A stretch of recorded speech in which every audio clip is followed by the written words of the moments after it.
Hello and welcome to What the Hey, where I'm your regular host of What the Hey, and today on What the Hey, I am once again doing yet another book review with a boy. Today's book review is covering Miss Frisby and the Rats of NIMH. Not a legit Frisbee, just the name Frisby, but that's what I'm reviewing today. For the first part of this video, I'm going to go over the very basic facts about the book, and then I'm going to list the characters, and then I'm going to list the plot of the book, a very brief synopsis to my best ability, and then I'm going to give my opinions on it. So Miss Frisby and the Rats of NIMH was written by Robert C. O'Brien and illustrated by Zena Bernstein, and it was published in 1971. In terms of the number of chapters for this book, there are 28 different chapters. I included the epilogue because that's kind of more of the story, at least to me. So 28, and then in terms of the number of pages for this book, there are 231, including the epilogue.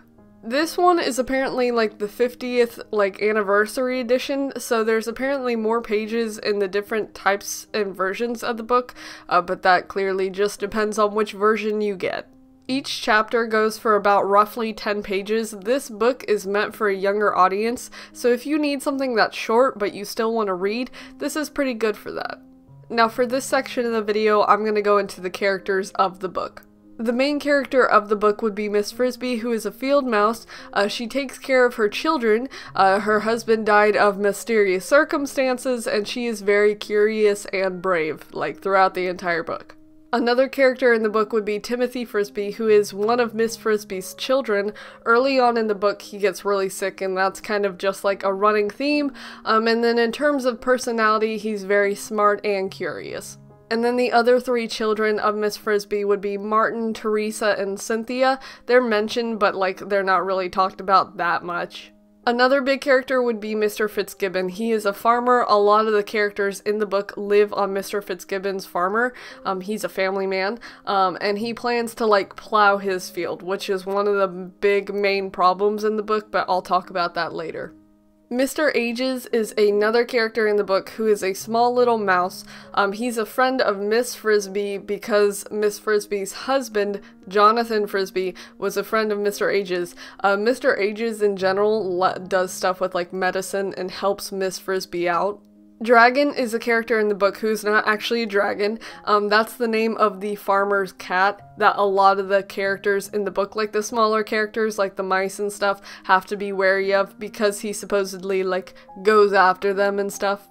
There's a character called Jeremy, who is a young crow who Miss Frisby helps save from being eaten from dragon because he saw something shiny, as crows do, and then he kind of helps Miss Frisby out by giving her some information about her situation, which I'll kind of explain later, but he just becomes a nice friend. So Owl is a character in the book who Miss Frisby meets because of Jeremy, who is go talk to this wise owl, even though, Miss Frisby's a mouse, and owls and mice don't go too well together. But Owl, who doesn't have a name other than Owl, kind of gives her some information about some of the animals on the farm, because Miss Frisby's husband knew Owl, kind of, so he was I'll help you out in that department. So Nicodemus is a rat, and I'll kind of talk about him later, but he's the leader of a bunch of rats on the farm, and he used to be a friend of Miss Frisby's husband. A lot of the people in the story are connected to Miss Frisby's husband, but I'll explain that.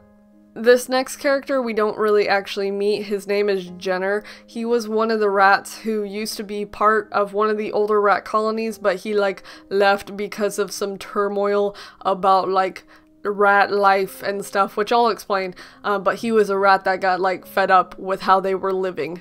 I don't know. Justin is another rat. He's very friendly and likable, and he helps Miss Frisby out with moving her house. Another character that we don't really meet, we just hear about through stories, would be Dr. Schultz, who is a doctor who runs experiments and tests on rats to test their knowledge and recognition of words and symbols. And then these two other characters, we don't really see them, we just hear about them, are George and Julie, who are helpers of Dr. Schultz. So those are all of the characters, so now I'm going to go into the plot. The plot that I'm going to describe, it's not very in-depth, but I'll do my best to explain it in a way where if you don't read it, you'll know about it.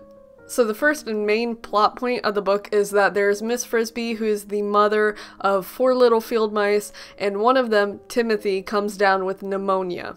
So Miss Frisby eventually finds out that the farmer, Mr. Fitzgibbon, is planning to plow his field, and that's a problem because Timothy is sick, and in order to get him somewhere safely, they would have to move, but because he has pneumonia, that could, like, make him die, so that's, like, a big problem.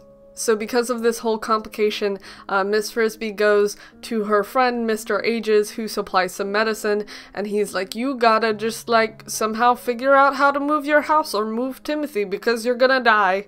Going back from getting the medicine and everything, Miss Frisby meets Jeremy, who is a young crow who she helps save from Dragon because he was tangled up in some string because, you know, shiny. And he's like, oh, I can take you to someone who can help you out with your situation, hopefully. Jeremy takes Miss Frisby to an owl who tells her there are some rats around the farm that can help you with your whole house situation because I can't because I'm an owl and I'm wise and I don't help, I just give vague information. So she's like, I gotta go visit some rats. Okay. Once she gets back to the farm area, Miss Frisby eventually goes and meets some of the rats, and they basically connect to her because they apparently, which I'll explain, know who her husband was. And in addition to that, they agree to help Miss Frisby move her house because they knew her husband. So when Miss Frisby meets the rats by going into their rosebush home, she, like, learns through Nicodemus, the, like, rat leader, about their origins. Their origins are essentially that they were all captured at one point and taken to NIMH, which stands for, like, the National Institute of Mental Health. Through the experiments and tests that they were put through, all the rats and stuff, the rats essentially became super strong, super smart, just like really high intellectuals, you know? Through the story, Miss Frisby learns that Mr. Frisby, like, became friends with the rat because he was also in the institute with Mr. Ages, so there were mice and rats in the institute, and Mr. Ages and Mr. Frisby helped the rats to escape, which is like that whole bond thing. They, like, were friends because they helped to escape. The rats do eventually keep up on their promise of helping to move Miss Frisby's house, and Miss Frisby actually drugs the cat Dragon because they put some sleeping powder in, like, his food and stuff, so she's, like, brave in that way because, you know, cats and mice. The last big plot point in the story is that there are some exterminators, possibly from NIMH, who come to the Fitzgibbon barn to exterminate the rats. And the possible thing is that if they're from NIMH, they're trying to catch the rats because they believe they might be the rats that escaped. The rats make a plan of escape, and they do escape from their little burrow, and they eventually, like, make a plan to leave the area from the farm and go start, like, a new colony. But, like, it all works out. Miss Frisby and her children go to this new area for the fall where they'll stay until they go back in the summer, kind of thing. But it all essentially works out. Now I'll go into my general opinion. So overall, I think the book was okay. It definitely was not my favorite book, but it was okay. As I said earlier, the book itself is made for younger audiences, so the themes and the plot isn't too complicated. It's like basic kind of understanding stuff. Some of the themes and ideas are really interesting because the author kind of goes into the idea of, like, evolution and, like, how smart people are, and just, like, rats, because the rats from NIMH were, like, really smart, so they're like, we can't, you know, steal or something. Like, there's a whole complication with, like, we need to better ourselves because rats are known for stealing and we don't want to be considered, like, you know, meanies, so we're not gonna live off of, like, farmer and human, you know, technology. We're gonna go be ourselves somewhere else. And I mean, that's, like, okay to have in a story if the author wants to do that. It was just interesting to have it in there. In a way, the idea of the rats being super smart kind of downplayed the whole, like, they were in the institute, because in the very beginning, Miss Frisby notices that the rats are, like, doing some sort of work and they look very busy. And then you find out that they went to some, like, institute and had experiments, and it just all kind of felt rushed towards the end, which is another point. A lot of the story actually was kind of the origins of the rats of NIMH, like Nicodemus was, like, telling it from his point of view, and all of it, by the time he wrapped it up, felt really rushed because the first part of the book was like, oh, Timothy is sick, now we meet Rat, and he talk about origins for a while, and now we gotta run, got to go because exterminators. Like, it just kind of felt pretty rushed, which is okay because it's a short book, but it just felt a little rushed. All of the characters I felt like were written pretty well, like I didn't really dislike any of them. So this actually isn't a complaint because I kind of thought it was funny.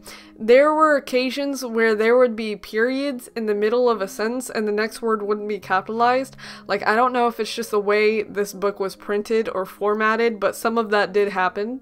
There was an instance, actually, where I had to stop, because usually I don't notice very many things, like I'm just reading, I'm in the zone, but there was a literal part in the book where there was like some sort of plot going on, and then I turned the page and there was a like completely different other plot, like something was completely just taken out of the book. While I was doing my research and stuff, I could not find where that was, but you just trust me on my word that I literally, like, I'm telling you, when I was reading it, I literally stopped because I was like, what?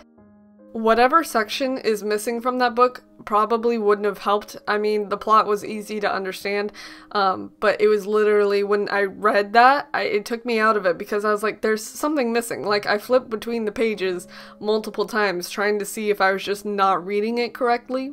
So maybe if you get a different version, it'll not be that way. That's just something that was actually not necessarily a problem on my end, but I guess a problem for the people who are distributing the book. My favorite part of the book would actually be the illustrations. I am a sucker for like illustration and art in general, and I really like the art for this book. Since this book is meant for a younger audience, kind of, I thought that the illustrations weren't gonna be that serious. They were gonna be kind of cartoony, but they look legit. Like, the rats, you know, and the mice look like rats and mice. And honestly, I feel like that kind of sometimes helped with the plot of the book. Like, it made things seem more, like, tense, like, for this specific scene, with, like, the experiments and stuff. It kind of made it more intense. This book was only like $10. I'll link it in the description if you want to get it. And like, it's not paperback. The texture of it is interesting. But if you would like to give it a try, feel free to do so. I got this little complimentary bookmark from Main Street Books Davidson because I went to Davidson in North Carolina to get this because I was just in the area. I mean, in general, if you're looking just for like a short, interesting read, feel free to get this and read it. It's not my favorite book. It was interesting, just not my favorite. So that's essentially my review of the book. So if you have any questions, let me know and I'll do my best to answer them. So thank you very much for watching. Bye.